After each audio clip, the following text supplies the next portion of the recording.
Hi there, it's Edmund M0MNG, and in my last video, the one about the special event station GB5WOR, you saw a couple of glimpses of my new radio, the XHDATA D808.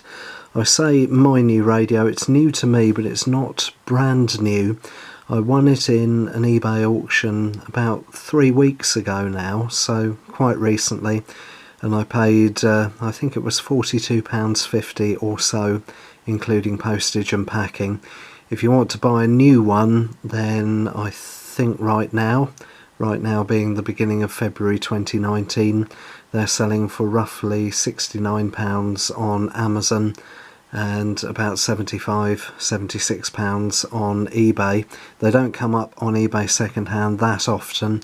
I've only seen a couple secondhand models for sale, and this is the one that I won, and I saw one other. So if you want to get hold of one of these sooner rather than later, then you would probably be well advised to buy one rather than trying to win one in an auction. But since that video came out, I think my cat might just be about to walk into shot here, sorry about that. Since the GB5WOR video came out, I've been contacted by a couple of people with some questions which I will answer in this video. Now, I'm not going to do a full review or anything close to a full review because there are plenty of those on YouTube already, most of them in English, but there are a few in various foreign languages, but even those are useful. You can look at the pictures and work out in a lot of cases exactly what it is that the person is saying. But I had some questions as well before I won this thing, and I did want them answered, so I will answer these as well. The first question concerns the jack on the side here, that one there, the antenna jack. I've not tested this personally, but according to information out there on the internet and the instructions, that jack will work for all the bands that this radio will cover. I've not really found the need to plug a long wire antenna into it as yet, because the sensitivity and selectivity on medium wave is really good, and medium wave is where I do most of my listening. So apparently if you do plug a wire in there, it doesn't overload it or cause too many intermodulation problems. Incidentally, if you want to see inside one of these radios, I haven't opened this, and I'm not going to open it either unless I absolutely have to. The Oxford Shortwave Log channel published a video in 2018 where the loudspeaker or something internally anyway failed, so that the loudspeaker was no longer usable, and Clint, who runs that YouTube channel, opens up the actual unit he's got, and you can see inside it. So I'll put a link in the description if I remember.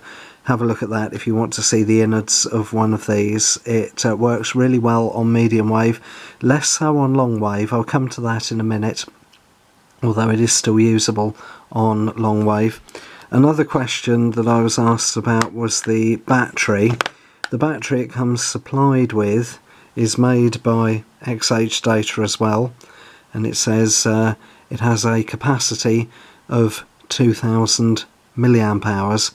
Now, these types of batteries, 18650s they're called, probably more than anything else I look at on eBay, have got the most number of fakes, exaggerated claims, and you really have to be careful when you're buying these. However, 2000 milliamp hours is certainly plausible as a capacity, and one way to tell if a battery is fake is if it doesn't weigh very much. Well, this one, I haven't weighed it on a scale, but it is heavy.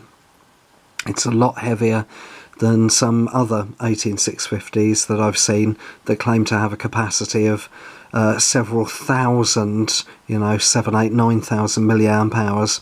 Incidentally, I think the current limit these days is around about 3,400, 3,500, so this is definitely plausible. So I'm as sure as I can be that this is a genuine 2,000 milliamp hour battery they provide. I charged it up and it did last a good long time, and in fact I don't think I've charged it up again. I've got a separate battery in there that I'll come to in a minute. Something to be aware of with the batteries: this one has got a button top on it. If you have an 18650 like this that is a flat top, and this one apparently is the 3,350 milliamp hour, that will fit absolutely fine in the battery compartment, which appears at the bottom there. But it's quite likely that once you put it in, the radio will act as if there's no battery in there, and the reason is that's just slightly too short to make contact with the connections at each end of the battery cell. When I first put that in, my first thought was there's something wrong with the battery. There isn't, it's practically fully charged. The next thing I thought was, if there's a problem with this battery, have I just destroyed my radio? Fortunately, when I put this in, everything worked again perfectly, and the cell that's in there now is a Panasonic 3400 milliamp hour that has protection circuitry built in. I don't know if this original XHDATA cell has protection circuitry built in or not, but the Panasonic one that's in there at the moment, which I'm not going to get out because it's a bit of a faff, I'll lose the time setting.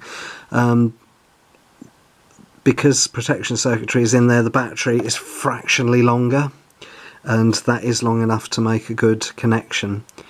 When you take the battery out, it effectively resets the radio, even if you only have it out for 1 or 2 seconds. In most respects, the clock will reset to midnight, the beep, which is on by default, will come back on. You may have to press various buttons to get the radio back to exactly how it was, but it doesn't affect the VFO. So if you have it on a particular frequency, take the battery out, put a new one in, when you turn it on that waveband, it will still be on that particular frequency.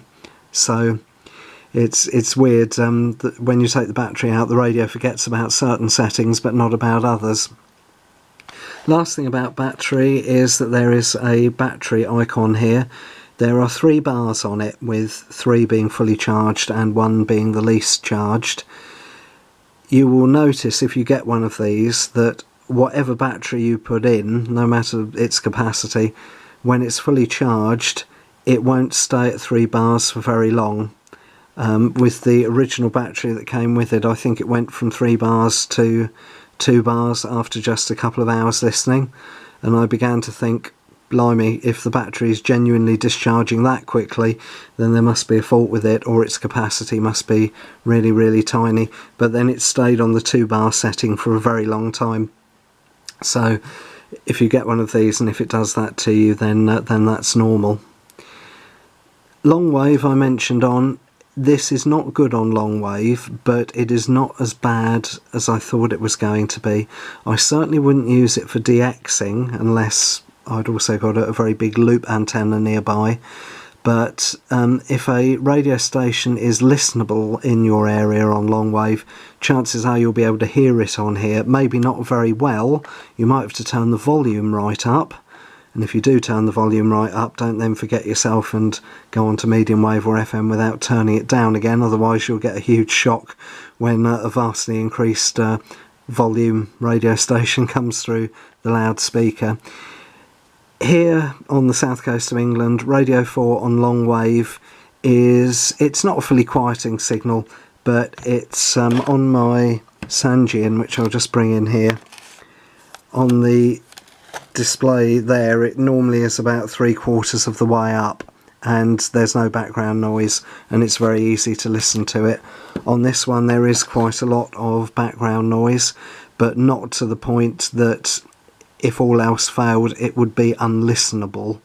So I certainly wouldn't recommend using this on long wave, but as a method of last resort it's okay. Something else I'll mention while I think of it, I've got the little stand up at the moment. I'm going to push that down. When that is locked in place, it can be very, very difficult, particularly if you've got long fingernails, to get your nail or any kind of object underneath that to lift that out again. So don't go at it with a huge amount of force, otherwise you could well end up snapping this stand off altogether. On the Sanjin, because I'm not particularly dainty, you can see there the stand that used to be there. I think that had been snapped off by accident a year or two after I got the thing. Incidentally, speaking about this Sanjin, this is quite old now. I was trying to work out how long I had this. I think it must be a decade at the very least. It's probably nearer 12-13 years, and it's very unusual for a day to go past without it being switched on for probably a couple of hours. So it served me very well and still going very strong, no problems with it yet, so I'll keep using it till I die. This has RDS, Radio Data System, on FM. In order to decode the station name, you have to have pretty much a 100% signal, and for it to lock on and set the time, sometimes it will take many minutes, even with a very strong signal. With the XHDATA, I know technology has moved on a lot in the 10 plus years between when this was made and that was made. This, to me, seems lightning fast to lock on to RDS, and also very quick, relatively speaking, to set the clock using the RDS signal. With this, it can do both in 30 seconds sometimes, if not less than that, whereas with the Sanjin it would be a several minutes job most of the time. And I'll turn this on and actually show you. Maybe pushing that stand back wasn't the greatest idea, but if I go onto FM, I'm downstairs, the telescopic rod is not extended. If I turn this on, we should go on to BBC Sussex, 95.3 FM. You can see how, incidentally, you can see how bright the backlight is there, and it's really bright for looking at in the dark. It can make your eyes, it can sort of blind you temporarily, but unfortunately it's not bright enough or bright in the right place to make up for the backlight. There is no backlight on these keys. So that's BBC Sussex. If I extend, I'm going to, this is a bit tricky because I'm holding one leg of the tripod for the camera with one hand, so if I let go the camera will fall over. Whoops. So I've put the antenna up, and already, if I click on the info button, which you now probably won't see, no, you won't be able to see it because of the brightness of the screen. It's already locked onto the this isn't going to come out, is it? It says varied on there, and BBC Sussex is one of the bits of information it's transmitting. You're just going to take my word for that, because I don't think it will come out with the backlight on. Even if you press the button, so the light button here, so the backlight isn't on permanently, it will still come on for quite a few seconds whenever you press any button. I haven't yet found out a way to override that one, so it's really good on FM and decoding RDS. I haven't listened to airband, because airband isn't really my thing, so I can't wax lyrical on that. Again, shortwave listening I've not really done very much, so there are other videos out there that will give you a good idea of that. One final thing I'll mention that interested me, well, made me think, oh yeah, hello. If I turn the light on, I'm sure you won't see it, but on the left hand side of the LCD I can see all the options that can come up. So you've got LW, MW, SW, long, medium, shortwave, FM, Air, and we know about those. But the bottom two are DAB, digital audio broadcasting, I assume, and WX, which I take it is the weather band up in the VHF range in the States. Well, the weather band seems plausible, because if this radio is capable of receiving the air band at about 120 megahertz, then I'm quite sure that it would be capable of receiving the weather band transmissions up at about 160, 161 megs, somewhere around there from memory. But DAB, digital audio broadcasting, if that's what it stands for, in the UK anyway, is up around 210 to 225 megahertz, somewhere around there, but it's also digital, hence digital audio broadcasting. And I would be very, very surprised if there is circuitry in here that could decode DAB, even with a firmware update. The radio is so light, incidentally, it's amazing that it's capable of doing all the things that it can do as it is. Never mind having circuitry in to decode DAB, so I cannot realistically see that that is something that is implemented or implementable in any flavour of this radio, even the most up-to-date models. And last but not least, the temperature there, 21 degrees Celsius at the moment, it says. You can toggle that with Fahrenheit if you're so inclined. At the GB5WOR station, it was very, very cold a lot of the time, and it was somewhere between plus 6 degrees centigrade at best and plus 2 degrees at worst. And somebody else had a proper thermometer there, and the temperature readings coming up on here were very, very close, if not identical, to the independently calibrated high quality thermometer. So whilst I wouldn't take this radio somewhere just purely to use as a thermometer and for no other reason, if you are interested in that kind of thing, based on my experience, I think the thermometer built in is reasonably accurate. Right, I think I've covered everything, that all the questions that I had and all the questions that have been sent to me. If anybody does have any further questions that they can't find in any other YouTube video and that I haven't covered here, then please do leave a comment in the notes below the video, and I will do my best to answer, with the caveat that this radio is still very new to me as well, so I might not necessarily know the answer straight away, or I might have to go away and do a bit of a research. But based on my limited use, would I recommend one? Yes. Would I recommend one for medium wave listening? Very, very big yes. Is it really good on FM? Yes. Don't know about OIRT. It will cover that that broadcast band, but we haven't had sporadic E since this radio came into my own ownership, so I haven't been able to test it. Is it any good for long wave? No, it's not. Is it usable as a method of last resort? Yes. Would I recommend using it for habitual long wave listening? No, certainly not. So 7-3 to you all, and many thanks for sitting through this, what has become a rather longer video than I planned originally, but I hope there'll be a lot of information in there for you, and thank you for your patience if you've watched this through all the way in one go. 7-3.